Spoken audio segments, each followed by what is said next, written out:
5440. Meow. Bones, can't you keep that thing quiet? Sorry, Jim. Doesn't like the cage. Captain's log, stardate 5440. We have been assigned to... Meow. Bones! All right, Jim. I'll take it down to sick bay and house it with our experimental animals. Just remember, I was prepared to treat an ambassador, not to babysit an ill-tempered tabby. I understand, Bones. We're all upset about it. Yeoman, give me a hand with this, will you, please? Yes, sir. I confess, Captain, that for a change, I find myself empathizing with Dr. McCoy. This is a considerable disappointment. For me, too, Spock. Captain's log, stardate 5440. The Enterprise has been ordered to transport the pet Moauv of the Moavian ambassador from Centaurus base to his home world of Moauv. We are proceeding on course as rapidly as possible. Mr. Sulu. Captain? How long till orbit insertion around Moauv? Approximately 2 standard weeks, 6 hours, 30 minutes, sir. 2 weeks. Removing a Starfleet cruiser from commission for 2 weeks just to pamper someone's pet. It does seem rather extraordinary, Captain. But then the Moavian situation is extremely delicate. At the moment, they are neutral. But since they lie near both the Federation and the Klingon Empire, it seems certain they will eventually ally themselves with one or the other. The Moavians are an advanced, logical people. Logical? Do you call the Moavian ambassador's concern over his pet logical? Logic and affection are not necessarily mutually exclusive, Captain. I speak from personal experience. I had a pet Sailot once that... Maybe so, Spock, but when you expect to play host to a full ambassador and find yourself carrying a cross between a nervous bobcat and a furry lizard... Kirk here. Jim, you were worried about this being a dull trip? What's happened, Bones? Yeoman Prentice and I were moving the Moauv into sickbay. We bumped into a wall making the turn, and apparently the Moauv panicked. We dropped the cage, and the blasted latch broke. The Moauv got out. Got out? All right. Where is it now? That's the trouble, Jim. We don't know. You know how timid it's been since the Moavian crew sent it aboard. When the latch went, it took off down the corridor like a shot. You let it get away, Doctor. Who's that? Spock? Listen, Spock, that thing's got claws as long as my middle finger. I'm a doctor, not an animal trainer. Not that we didn't try. Prentice took a dive at it. His arm should stop bleeding any minute now. Okay, Bones, stay where you are. Mr. Spock. Captain? Take a security crew or 2 down there. Use nets. We'll have an interstellar incident on our hands if that Moauv is hurt. Yes, Captain.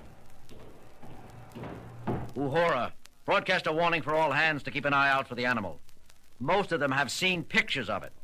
Seal all decks above and below sickbay. At least we can keep it in one area. Very good, Captain.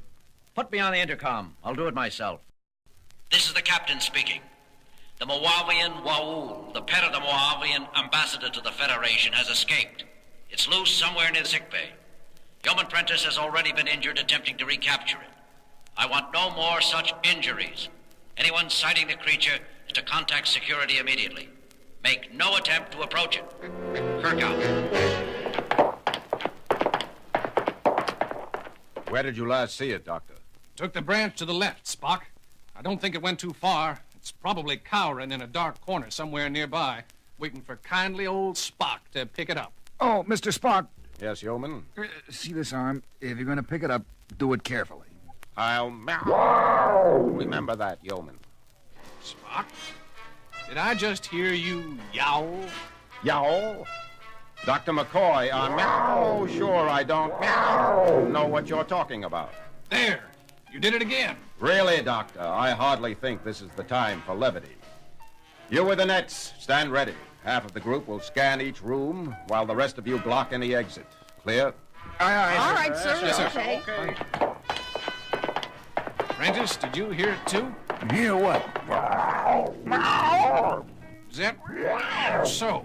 You better pay more attention, Yeoman, or you'll never rise above. Good Hippocrates. Did I just growl at you, Prentice? Holy reaction. Me too. Captain, What is it, Lieutenant? I'm getting some very strange reports from sickbay level. In what way strange? Well, sir, there are several reports of fights breaking out among the crew. Fighting? Yes, sir, but that's not what's so peculiar. The voices of those reporting in, they tend to be I thought it might be static, but not on every channel. Tend to sound like snarling, sir. Easy, Lieutenant. Those kinds of reports can upset anyone. It's true, sir. They sound almost cat-like. Wait a second. Here's another one. Put it on the bridge speakers, Lieutenant. This is Security Officer Gibson reporting. Captain, I need help down here. Discipline is breaking down throughout this level. I think... Get away from me!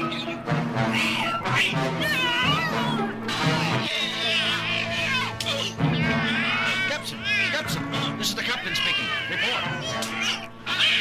That's enough, Lieutenant. Monitoring all roads. Refer them to security. Aye, sir. What do you make of it, Mr. Sulu? I don't know, sir. I never heard anything quite like it. Lieutenant Uhura, locate Mr. Spock. I want to find out what's going on down. That won't be necessary, Captain. That you, Mr. Spock? What in heaven's name happened? Happened, Captain? Oh, you mean these scratches? Scratches? Spock, your arms. The upper half of your uniform. It's difficult to say precisely, Captain. We thought we detected the crying of the Moauv in a small storage chamber. I set a cordon of men with nets to block off the only entrance. We started to go in after it when... Yes, Spock? I'm not sure. I experienced a sudden desire to run, to hide.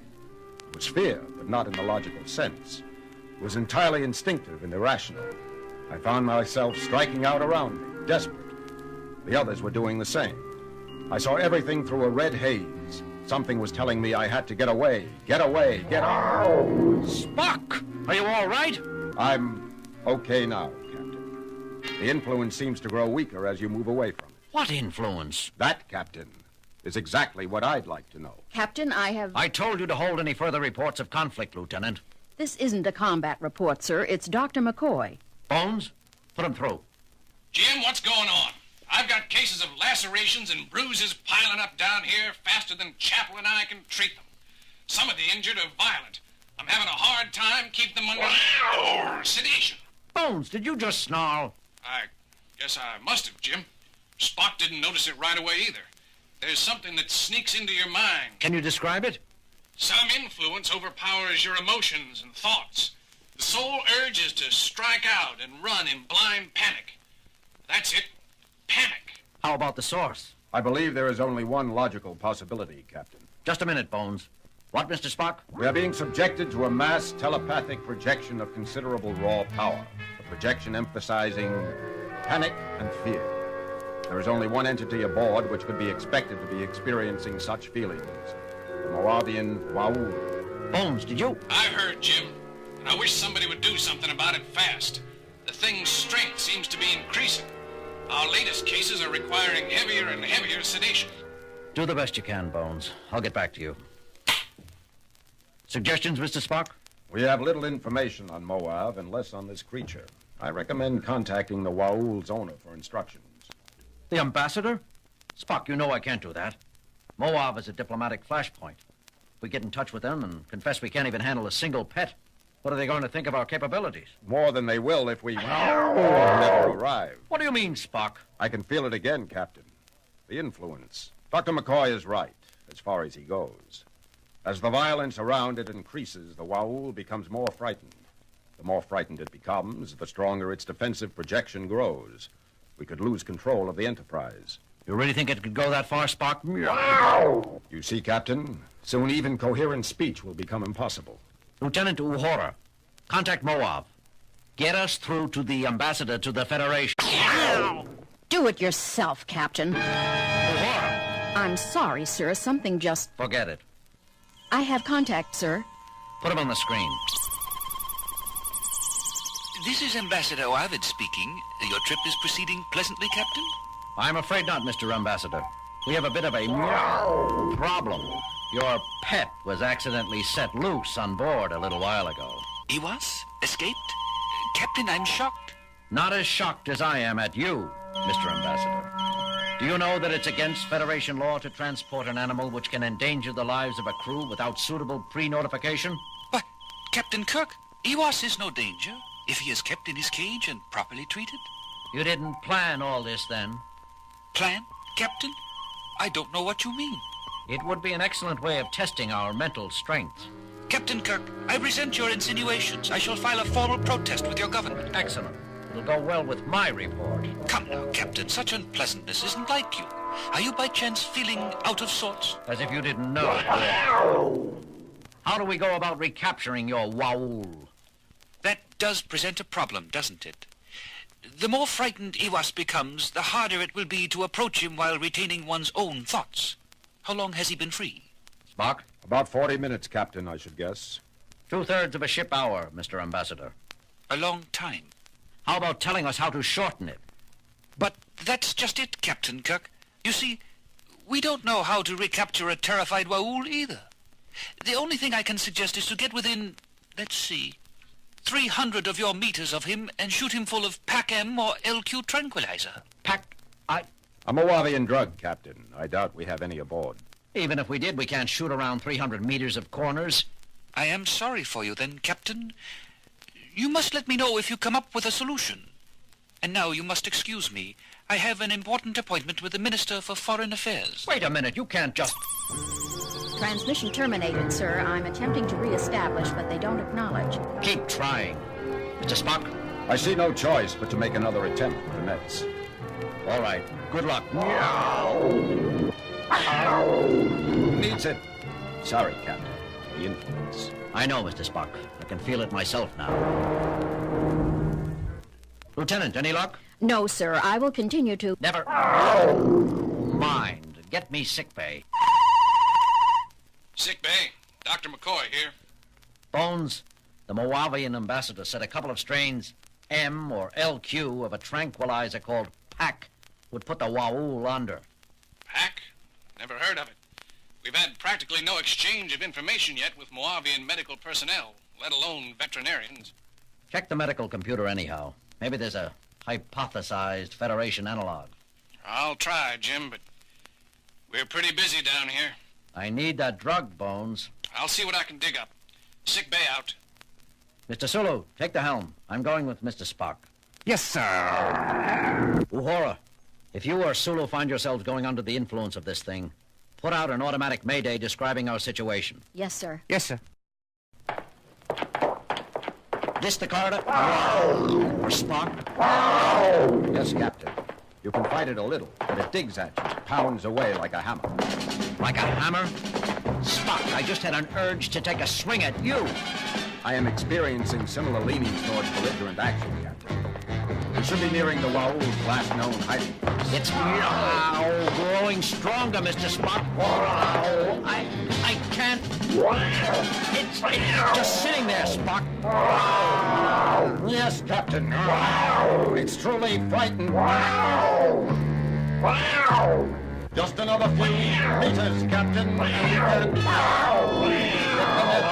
Get it on yourself, Spock.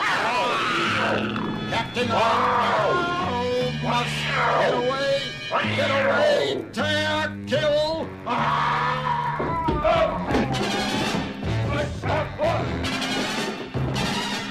Captain, Mr. Spock, what's going on here?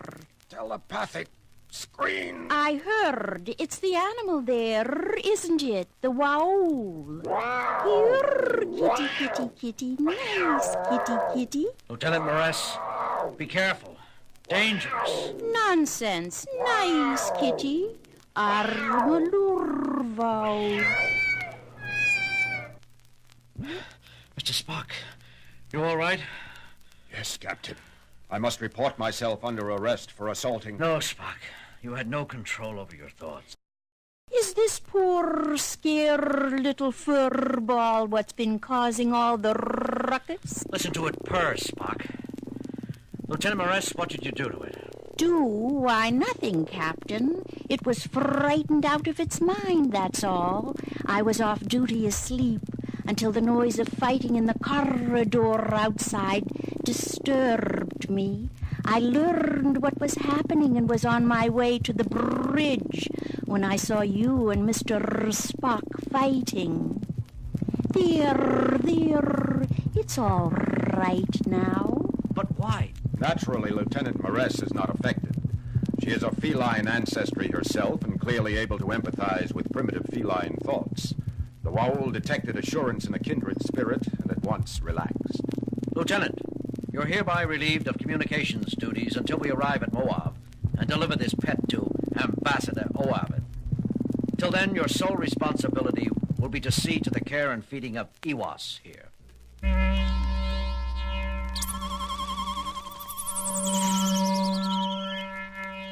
Captain, have you managed to... Iwas is safe and content, Mr. Ambassador. Lieutenant Mares, one of our communications officers, is a Cation. She was able to calm it instantly. Excellent news, Captain. Having a crew comprised of many races is a definite advantage. It speaks well of your Federation.